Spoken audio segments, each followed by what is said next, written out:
आता मंत्रालय सुद्धा लाचेपासून सुरक्षित नाही असा त्याचा अर्थ होतो। म्हणून आम्ही तर सांगेल की अशा सर्व जे काही असे कर्मचारी असतील ज्यांच्याबद्दल थोडी शंका असेल अशा कर्मचाऱ्याला मंत्रालयातून आता बाहेर फेकलं पाहिजे।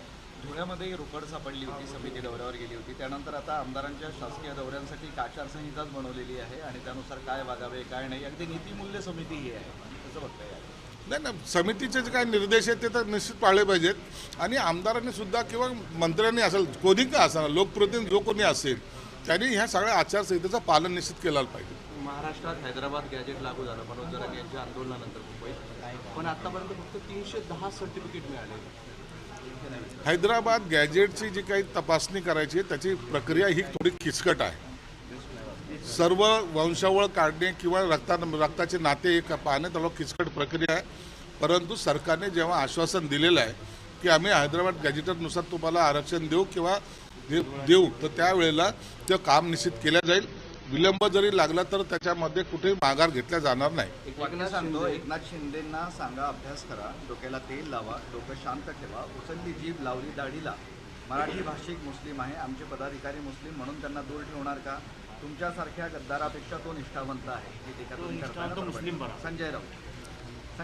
संजय राऊतच्या डोक्यावर झालेला तो परिणाम आहे। आता उचलली जीभ लावली दाढीला तो लावून दाखव बरं। बोलताना वाक्याचा वापर कुठे करायचा याची अक्कल नसलेले हे बेअक्कल लोक आम्हाला शहाणपण शिकवायला चाललेत। तुम्हाला आता तुम्ही काय चांगुलपण करतात हे महाराष्ट्राने पाहिलं, शिवसैनिकांनी पाहिलेलं आहे।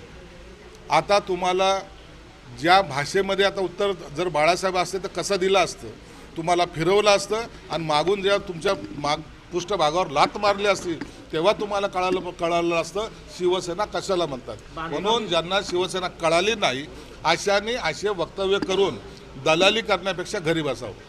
बांधकाम विभागामध्ये वर्क ऑर्डरचा 100 कोटींचा गैरव्यवहार समोर आलेला, तुम्ही चौकशीचे आदेश दिले, नेमका तो प्रकार काय आहे? बघा माझ्याकडे जी माहिती जी आली की वर्क ऑर्डर एकाची आणि त्याच्यामध्ये वर्क ऑर्डरमध्ये QR कोड जो असतो तो दुसऱ्याचा होता। म्हणजे हे बोगस बिलिंगचा जो काही प्रकार होता तो माझ्या समोर आला, मी कलेक्टरला दिला, कलेक्टरने तो व्हेरीफाय केलेला आहे आणि त्याच्यासाठी चीफ इंजिनियरच्या अध्यक्षतेखाली कमिटी केलेली आहे।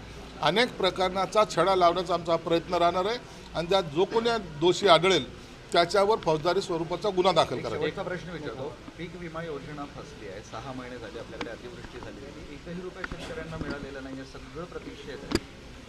पीक विम्याच्या पैशाबद्दल तर नाही, पण सरकारने जी काही मदत जाहीर केलेली आहे ती मदत पूर्णपणे शेतकऱ्याकडे पोहोचलेली आहे।